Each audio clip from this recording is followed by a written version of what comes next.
Hello, wonderful people. My name is Kat Singer, and I'm the guest curator for a small group exhibition at Workman Arts, Being Seen 2023. The title of my small curated group exhibition is Uncommon Threads. So here we are to have some interesting conversation in this virtual studio visit with Apanaki. Hi, Apanaki. Hi, Kat. How are you doing? Great, great. It's really great to see you and visit your virtually visit your studio space. My studio space is basically my apartment.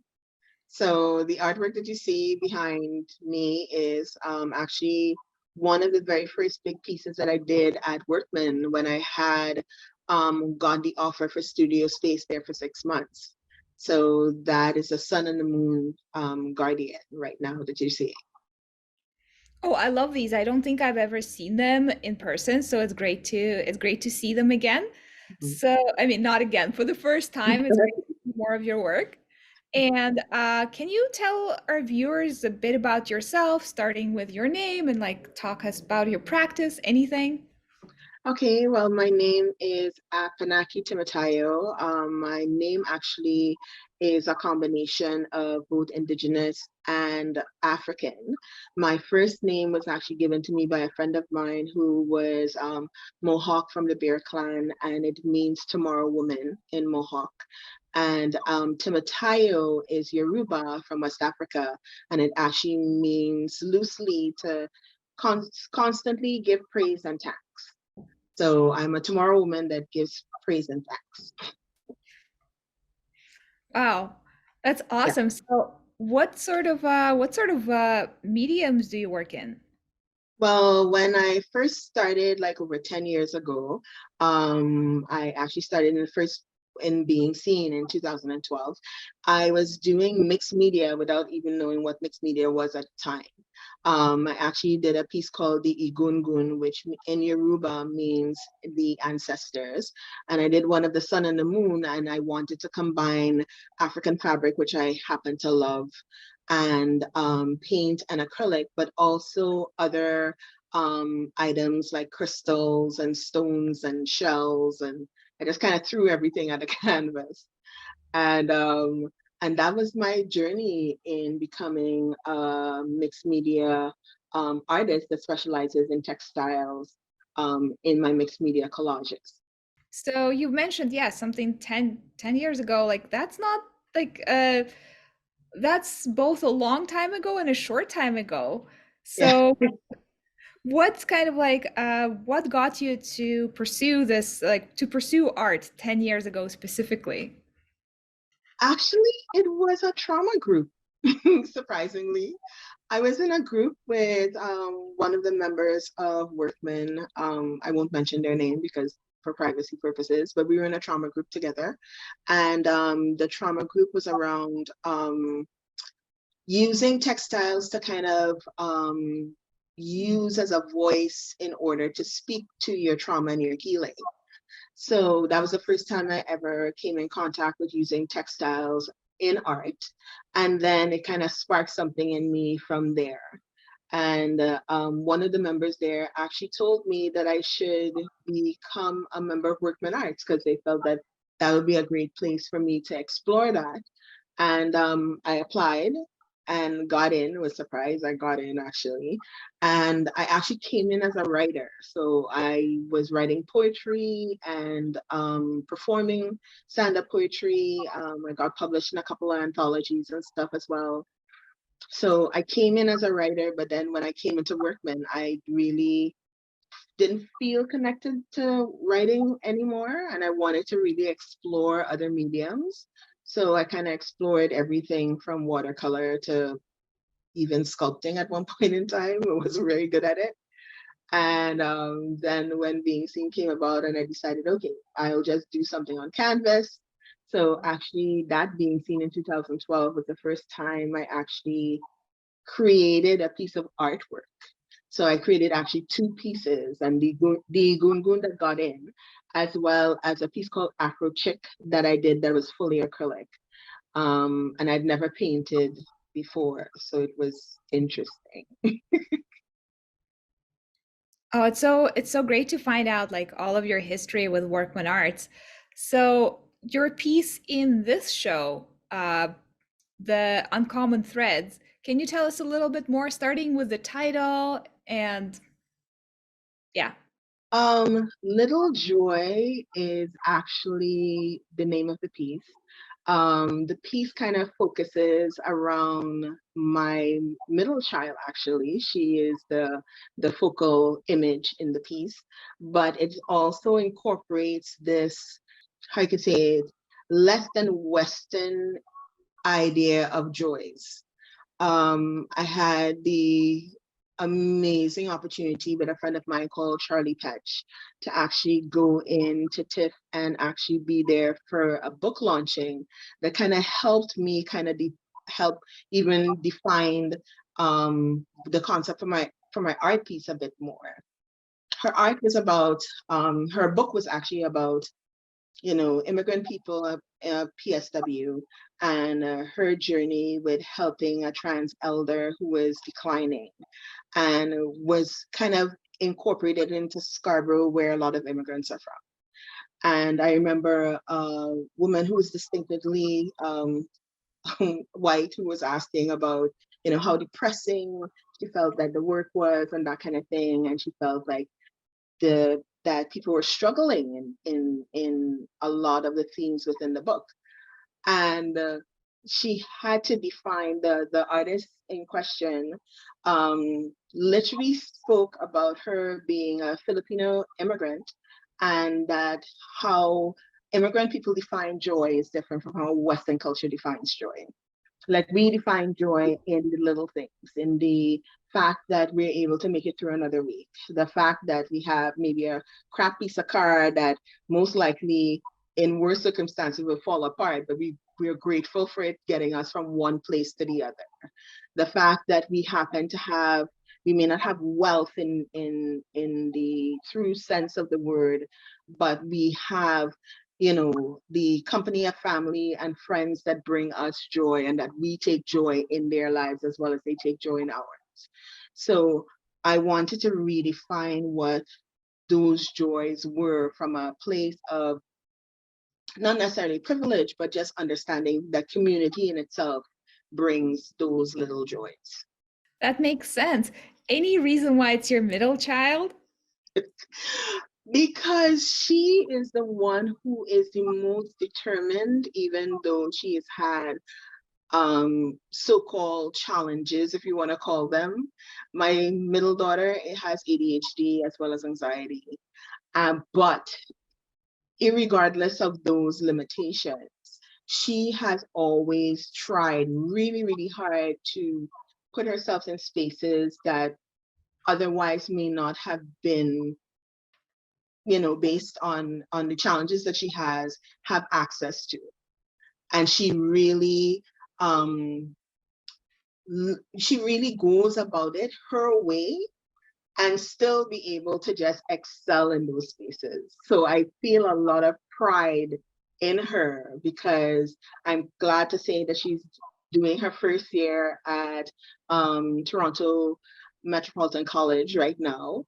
And, before, when we got her diagnosis and stuff, we were told that there may be a lot of challenges coming to higher education. It may have to look differently for her. She may not be able to get access to it.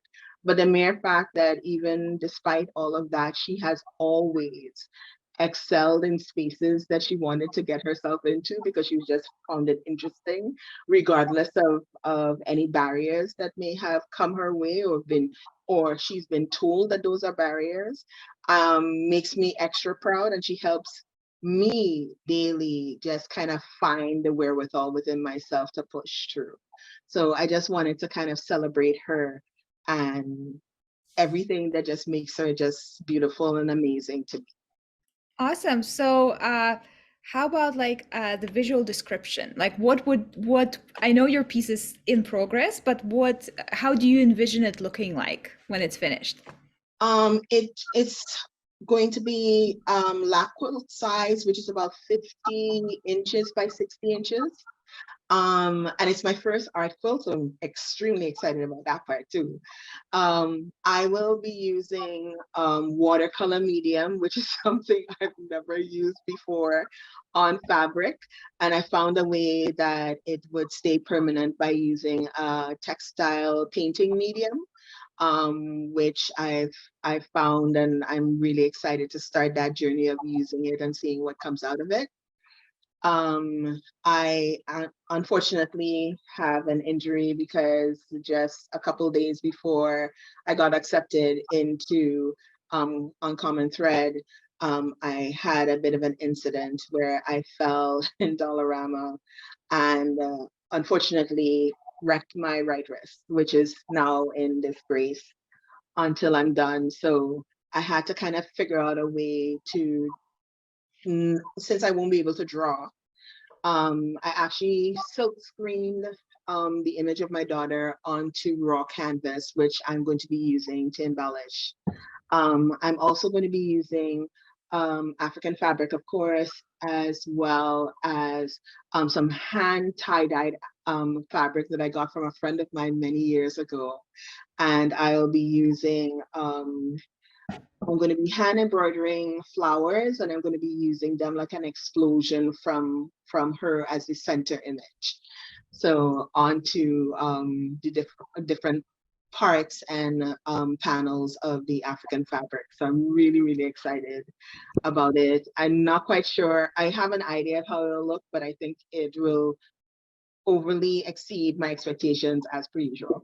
So yeah, I'm just taking it one thing at a time, and I'm using a bit of felt to kind of highlight the flowers as well, and hand stitching as much as I can. And I'm going to be having someone quilt it for me so that it'll be a quilt design with applique embellishments of flowers and stuff on it. So yeah. Yeah, I'm already seeing so many common threads with like other folks' work. I Mm. have somebody who's using felt. I have somebody who's had fabric from like floral fabric from friends, actually. And Nice. yeah, it's really beautiful how right now, like as the pieces are coming together, they really intertwine with each other, and Mm. I can't wait. So, you were talking about like African fabric a lot, and I'm curious about like what's kind of like what kind of African fabric, like what's like how did you first come to use it? What's your relationship to it? Well, I was born here, but I've originally been raised in Trinidad and Tobago. So for us, fabric is literally something like if you're going to get an outfit for something that's formal or a wedding or even to go to work every day.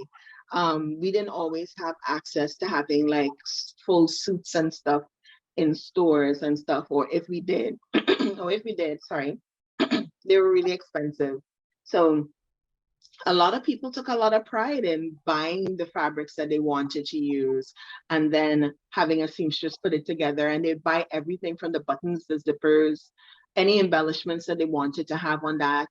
And it was just something that was just, I find amazing. We'd look at like Vogue magazines and literally have a seamstress copy exactly what we saw there and just have an original piece of clothing.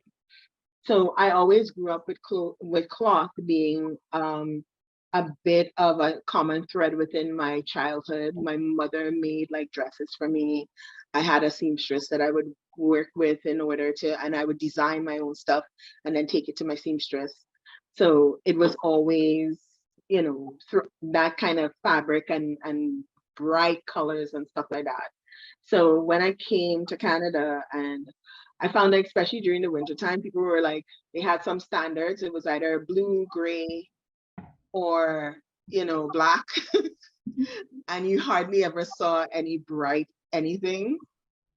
And so I was drawn to African fabrics and just how complex and beautiful and intricate the designs were, and decided that I definitely wanted to put that in my art practice because it just made me happy. It just brought me a lot of joy. And I love wearing it, as you can tell. Like I have on something that's West African in fabric. So yeah, I just love using it and I love wearing it. And whenever I could make an excuse to have it in something, I will. That's really lovely. So, if your piece had like, a speech bubble next to it, or like it could speak, what would be the message behind your piece? Like, what would you want the viewers to like know that the piece is saying? I would love them to kind of embrace the beauty of just, this, I don't know, just the beauty of the little things in life. I want it to be as simple and as intricate as all the pieces that I'm going to be using to put it together. That joy in itself is not something that needs to be elaborate or even needs to be something that is like, you have to spend a lot of money to truly get a grasp of. That just the simpleness of just going through life, meeting people, exploring certain things about yourself, or just maybe experiencing something for the first time and just really trying to be present and be within that scope of it. That in itself brings joy. So I'm hoping that people get that from seeing the piece after it's done. Hmm. So, joy is present and joy is everywhere. And, I guess also the fact that you've chosen to, express your like express your love and admiration for somebody that, somebody that you've created. Yes, definitely, definitely. And the fact that she said yes to being the focal point on this was also kind of like it surprised me a bit. I didn't expect her to, and I asked her, and she's like, "Sure." And I was like, "Okay, can't take that back. I'm doing it like right now. I'm gonna make arrangements." So I was so happy that she decided to. So I'm also hoping that she likes it when I'm done with it as well, because I haven't really done anything as yet, but I'm kind of excited about how it's gonna turn out. And aside from like you've mentioned that you injured your arm and you're adapting your quilt piece to that. Aside from that, is there anything else going on in your life now that's kind of like impacting how your piece is created, or being reflected in the piece intentionally or Um, unintentionally? well, it's been a double-edged sword this year. Like we're in February, we're into March now, just a couple of days from February. And at first, I didn't quite know how the beginning of this year was going to be. And also, this is a time when I really struggle with, seasonal affectiveness disorder. So I wasn't quite sure whether or not I could really incorporate the theme as much as I would like to. And then it's also been a very giving year as well, because I this is the first time I've been doing like three workshops at once, and I'm really, really busy in between everything else that's going on, and also trying to be, of course, an active and present parent, and just trying to also be professional within all the scopes of the things that I do as an art facilitator with people with mental health and addiction. So it's been an interesting mixed bag of stuff. And I've been trying to really, how you can say it, pace myself and not try to get too overwhelmed. And also, when things kind of come into play that I may not expect, try and pivot as gracefully as possible where that is concerned. And just kind of like, okay, let it go. Okay, you wanted that, but that's not going to work right now. So let's figure something else out. So that has been the unexpected thing that's been happening during this whole process. Well, that it was great to like thank you so much, Apanaki, for inviting us to your studio and sharing a little bit of your process and you know uh just showing us around your space. Uh I had a really lovely visit and I hope that you enjoy all of the different works that I'm putting together in the gallery. Yes, definitely. Well, I haven't really shown you my space. I wanted to actually show you my table Yeah, while please we're do. working. Please do. And I So saw a cat. I wonder if that's your assistant. yes, that is my assistant, Jasper. Okay, so this is, as you can see there, Oh, that's my wow. daughter right there. These are the watercolor blocks I'll be using Hmm. to do it. And these are actually some of the embroidery that I've been doing. I've been hand stitching, and you can see them on the different colors felt. Hmm. So I'll be using um, royal blue, red, pink, and orange actually. And also this is going to be the back of the fabric. It's the back of the quilt actually. It's a piece, is a quilt top that I did that I didn't get a chance to use. So I'm recycling those. And these are also some of the amazing African fabrics here that I'm using, as well as the hand dyed fabric as well. So as you can tell, I this is more or less where I work from. Hmm. So yeah, my dining room table is just really my studio space. Yeah, and I love that you're surrounded by all of your beautiful artworks through, through the ages. It does brighten up the space a lot. Oh yeah. Like, So as you can tell, there are all my pieces there. And I have my little plants and stuff in the background and some of my pieces right there hmm. as well. So yeah, I'm literally surrounded by art all the time.